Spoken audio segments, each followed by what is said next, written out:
So I hope some of this content resonates with you. You'll either totally gel with it, or you'll hate it and it won't work for you, or I don't know, maybe somewhere in between. I'll be really interested to see what you think about this stuff. I really don't know how well it works in the game industry. So I'm not in the game industry myself. I used to be a hobbyist developer in Unity. That was a lot of fun. These days I work in the water industry. I work for a company called Optimatics. They do some AI and GIS kit that's making a lot of noise in Europe and in the US. It's some really cool technology. And what I do there is I champion Agile practices in the development team. So, what do I know about video game development? Oh, nothing. Nothing.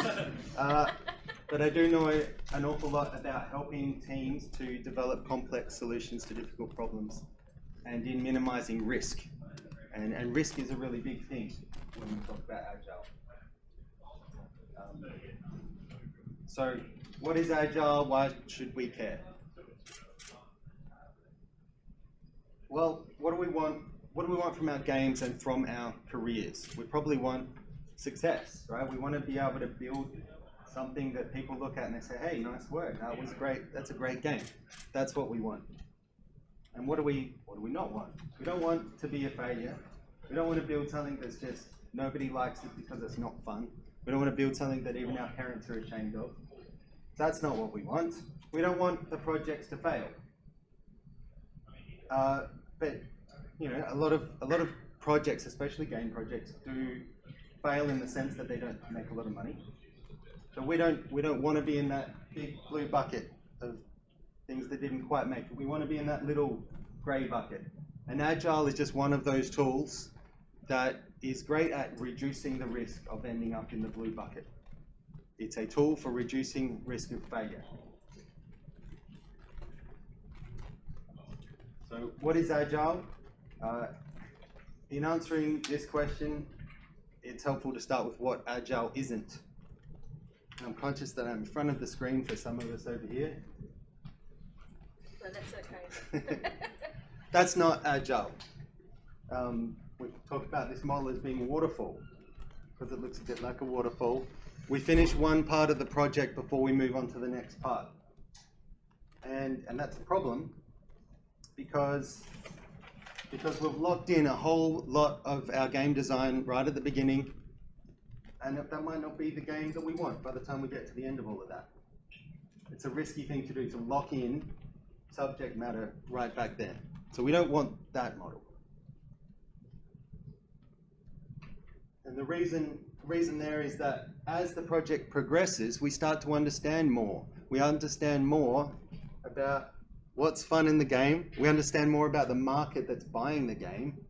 And we just understand more about what our platform can do. It's a process of discovery. So our uncertainty decreases as the project goes on. Why lock in everything right up front? That's rubbish. We don't do that. ISO, whatever, that's not Agile. That's process after process. We don't like that. Process kills fun. Process kills creativity. We don't want process. There's lots of processes around that call themselves Agile, like this one. Now there are 39 people in this diagram. Do any of them look like they're having fun? No, they don't. This one does? Yeah. No, that's not Agile. And that brings us to the first principle of Agile. Both of these things are important, but people and processes, individuals and interactions are more important than process. Our secret sauce isn't process, right? It's not what order we do things in and who's responsible for what. The secret sauce isn't the management team or the free coffee and beer. It's the people. It's you guys. It's the team, the artists, the developers. So if the secret sauce is the people, we should trust our team members as professionals and empower them. And in doing so, we better leverage the skills and the talents that they bring to the team. Right? We give them the freedom to self-organize. And in doing so, we get, what was I going to say? Give them the freedom to organize, and we get the best possible result out of the project. Now this is better, this is more agile, it's simpler. And you don't have to do Scrum to do Agile.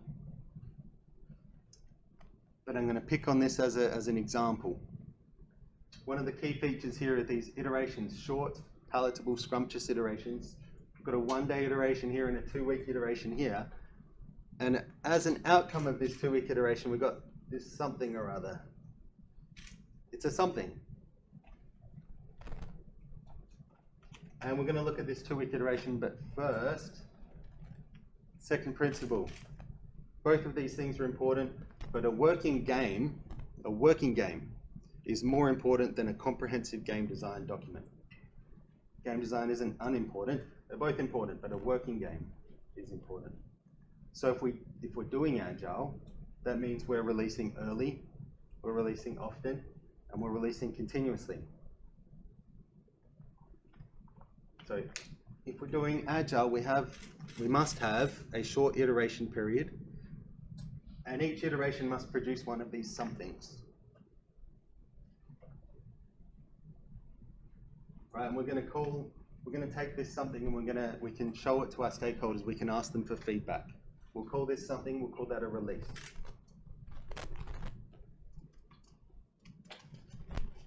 So frequent releases, that's important to Agile.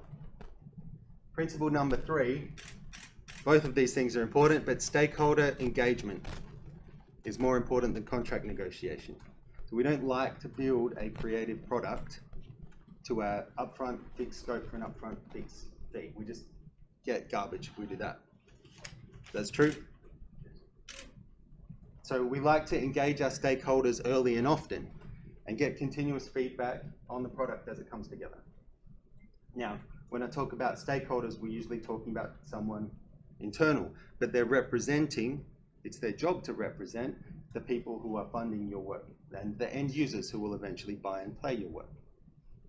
And of course, your team members count as stakeholders too. So continuous feedback means continuous course corrections. So when we lack stakeholder engagement, if we don't talk to our stakeholder, we build and we build and we build, and we end up with something, and that something's probably exactly what we wrote in the design document. But after 18 months of development, we give that to our stakeholders, and for some reason it's not quite what they want. Their understanding has changed. Their desires have changed. The market has changed. They want something different now, and that rework is going to cost us time and money to build. We're much happier campers if we can get some continuous feedback from those guys and course correct continuously after each iteration. We're going to end up somewhere else.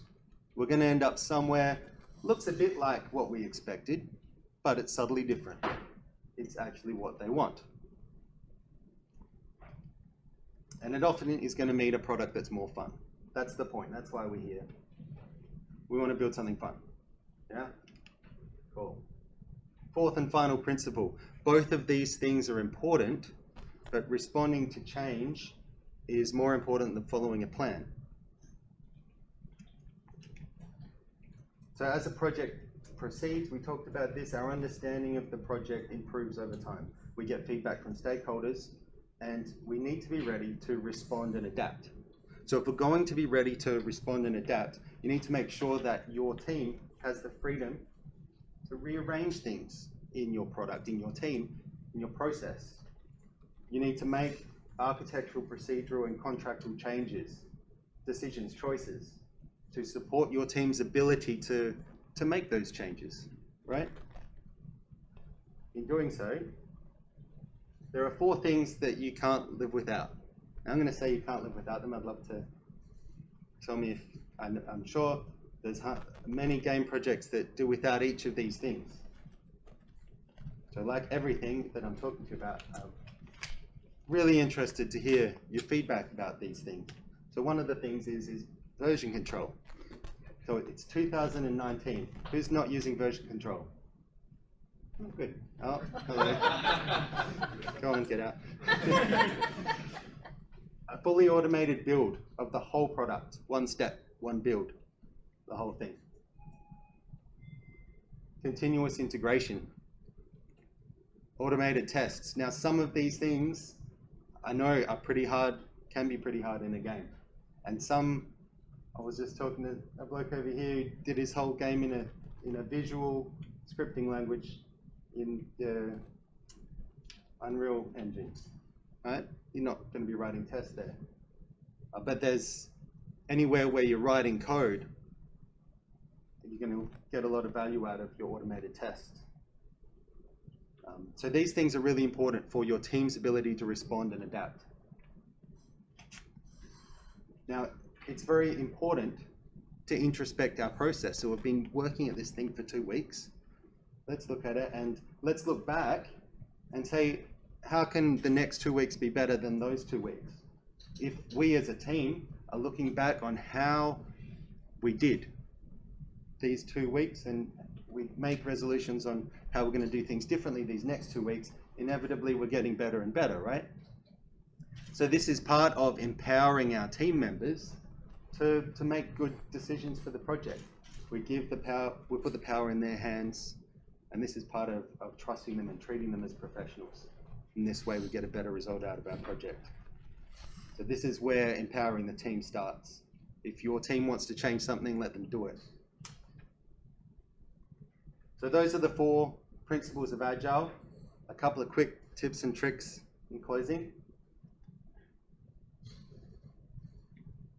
There's a black slide in there. I'm doing something wrong. There we go. Agile is, I'm obviously pressing the wrong button. Agile is the art of maximizing the amount of work not done. So as you go, take the opportunity to eliminate scope and features from your design. If something's not fun, and in enterprise we talk about business value. If it's not fun, if it doesn't add value, chuck it in the bin. We need to take those opportunities, and that makes everything that's left so much better. Take it out early before we're over-invested in it. Find the fun first. Find the fun first. So the most important thing in a game is fun. So prototype, experiment early, find the parts that are fun, and if you can, build that fun first. Build the fun bits before anything else. Your understanding of where the fun is in the game is going to shape the rest of your development. So if we discover that early, we know what the game looks like a bit better. And that idea of building the fun first, we talked in enterprise about building highest business value first. Build it first, build it early. A cool side effect is that suppose your company closes halfway through. You've already built 90% of the fun. You might have something there you can do something with. And that's cool, that's powerful. Hence who owns the IP of that. All right, embrace simplicity. So agile solutions. Simple solutions are agile solutions. Complex solutions add fragility. So avoid complexity, especially early in the project, wherever we can. Sometimes we can't. If we can, avoid fragility. So that's it. That's the elevator pitch for Agile. I invite you to think about where your team is on your Agile journey. Is it working well for you? Is there something you should do better? What is the next step for you? Thank you.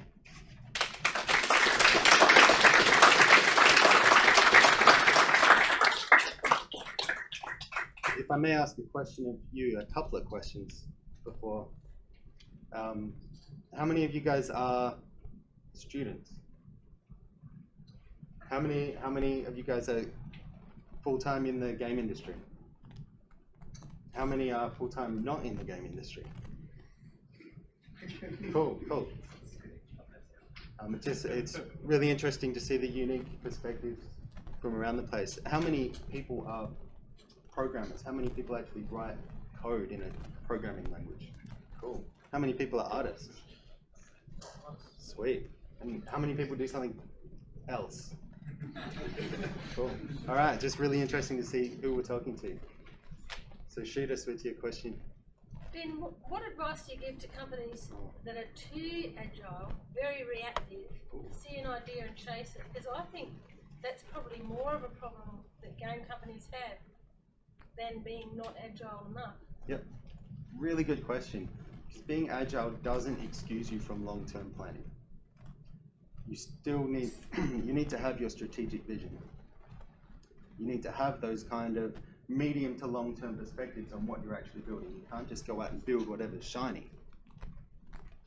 You also have to be good at, this whole idea hinges on you identifying what business value is, what fun is. That shiny thing that you're chasing, someone is responsible, and it's not generally, I'm not generally talking about the team in deciding what business value is, what fun. The analogy between business value and fun breaks down a little bit here. But I would look to the stakeholders to decide what the business value is. Now, the team are stakeholders, but there are other stakeholders as well, principally those people who have the checkbooks. Yeah? So it's their job to decide what high business value is. Now, if I promise my stakeholder, identify for me the highest business value this fortnight, 2 weeks from now, come back, I'll give you that, you give me the next thing.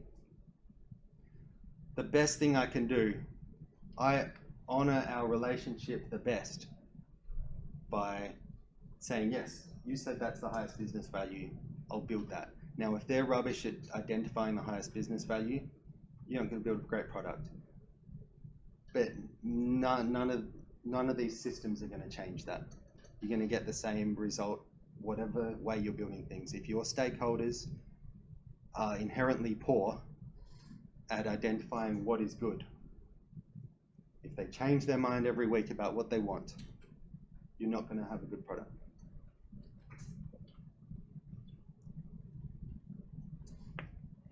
Yes? So when working within Agile development, you can often find that your original cost that you pitch to a client or a stakeholder change by the end of the project. Yep. So, I mean, I understand a lot of it comes down to the stakeholder and finding how much is too much deviation from the original cost. But what can you do as a developer on the team side to try and guide them in the right direction? So it's not best to just go with it as the cheapest.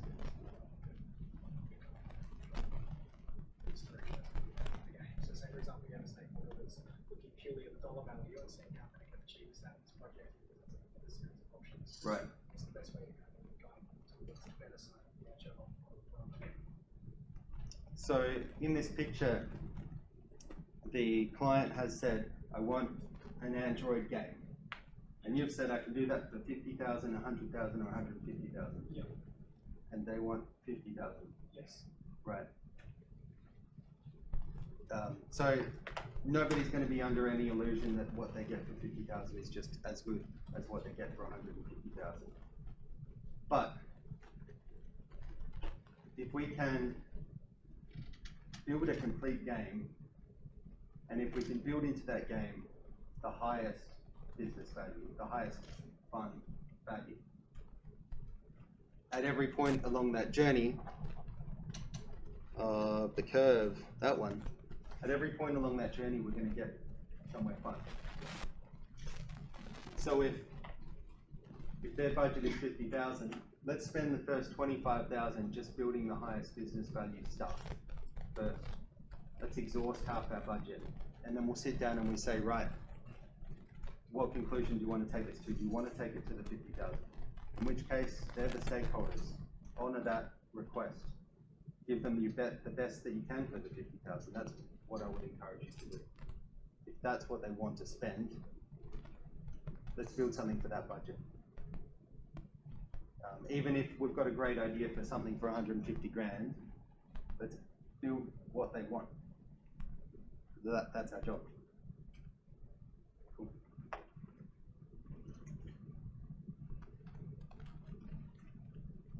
Yes, Chris. Would you recommend an agile development process for a remote team? Yes, I would. Yes, I would. Tell me about a remote team. Where every person is working in a different part of the city or in the world. key part of the whole process is that everything needs to work together. You can't have a silo of someone working on their own for 6 months and coming back with, here's the whole box of content, go and integrate it into the game. That's not going to work unless we're integrating continuously. So if your artist is working remotely, they need to be integrating continuously into the product, and your daily build should reflect what they put in the previous day. And the same as with the rest of the team working locally, this guy who's working off there is going to have a little trouble collaborating. He's going to have to make a lot more effort in order to work tightly with the team. But the same value propositions still apply, that every 2 weeks I want to be demonstrating value to my stakeholders. I want to be demonstrating value to the rest of my team. So yes, I'd advocate an agile approach. I wouldn't necessarily, for anyone, I wouldn't necessarily mandate that you take every principle and that you take every aspect of, say, Scrum.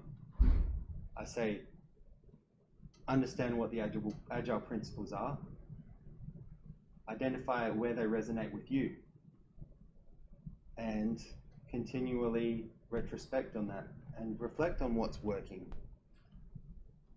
And if you're gonna take only one thing, take the idea of retrospective and have every so often a sit down with your team and say, how did we go these 2 weeks? How can we improve on that the next 2 weeks? What worked well, what didn't work well? What is slowing us down? Give that list of things that are slowing you down to your manager and say, you can fix this. Yeah. Cool.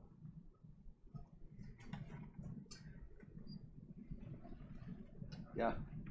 Good. Thanks, everyone.